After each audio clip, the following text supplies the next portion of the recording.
dear viewer, having an interest in all things with wings, with the exception of products produced by Kotex of course, I'm always on the lookout for a new flight sim to get my teeth into. The problem is that in the current year, flight simming has become more niche than gerbling.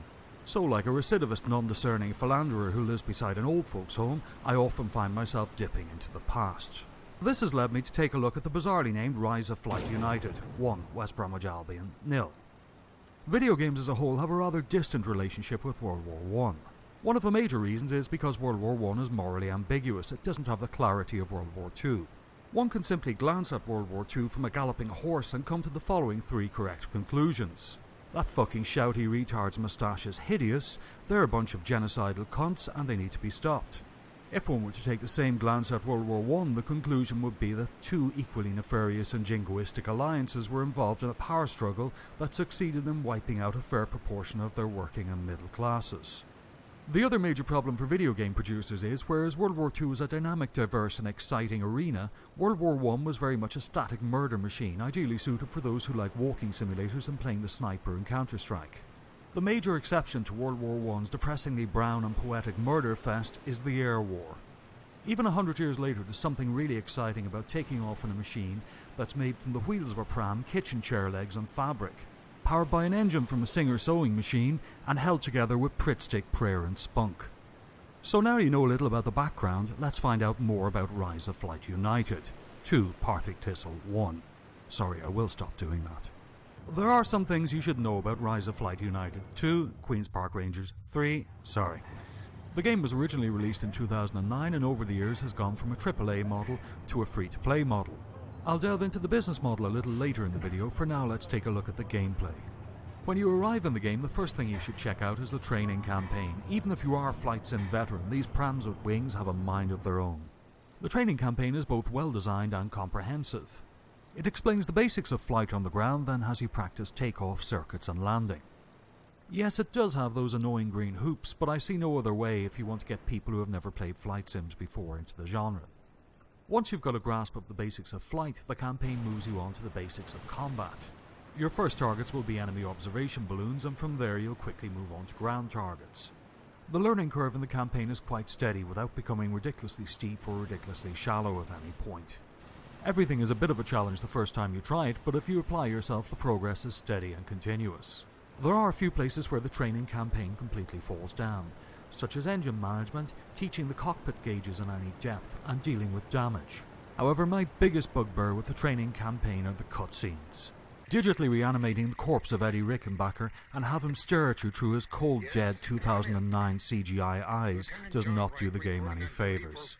Additionally, I can't shake the thought that some tool in the position of editorial power thinks that everybody in the 1910s saw the world in a piss-coloured sepia.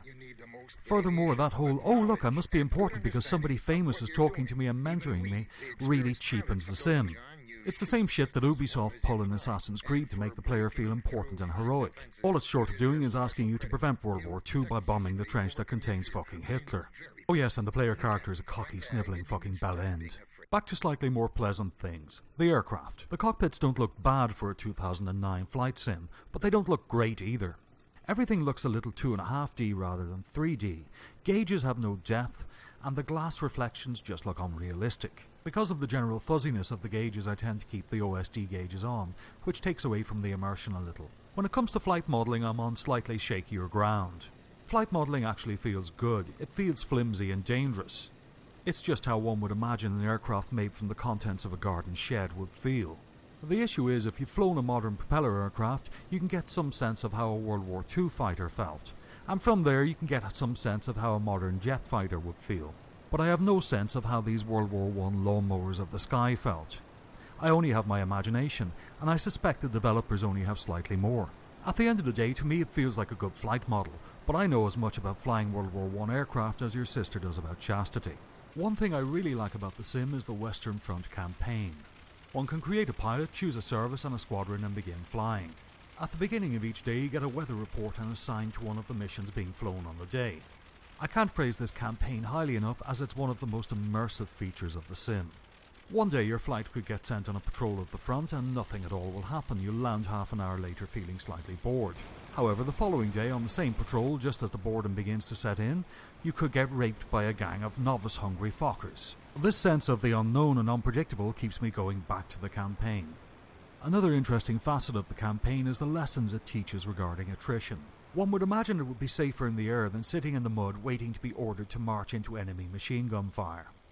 However, that's not the case. Operational and combat losses for those in the air were of similar proportions to those on the ground. It is interesting to note that the armies of Europe and the United States appear to have been recruiting their airmen from Grindr. This rather neatly brings me along to the business model as we discern who the top and bottom are in the player-developer relationship. As you all know, Rise of Flight United nil, Huddersfield Town 2, is a free-to-play model. So in order to stay in business, they have to charge for something. In the world of flight sims, the generally accepted way of doing this is to charge for aircraft. They've got to make their money somewhere, and I've absolutely no problem with a company operating a free-to-play model charging for aircraft. The prices are reasonable even if the aircraft are non-clickable and look a little dated by today's standards. All seemed well until I drilled into a section of the website called Modifications. This is where my greedometer went into overdrive. Yes, dear viewer, they are actually charging for extra lights, gauges and extra guns. This to me establishes the player as the bottom in a rather one-sided prison cell romance. So, dear viewer, my opinion of Rise of Flight United is rather mixed.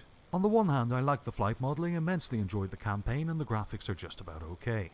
I have no issues with them selling planes, but just can't get past the fact they're selling fucking instruments. What I'm finding even more difficult to grasp is some of you fucking idiots must be buying them. To sum up, the sim is worth a try, and it can be good fun. But if you start buying instruments, you may as well be buying fucking bullets.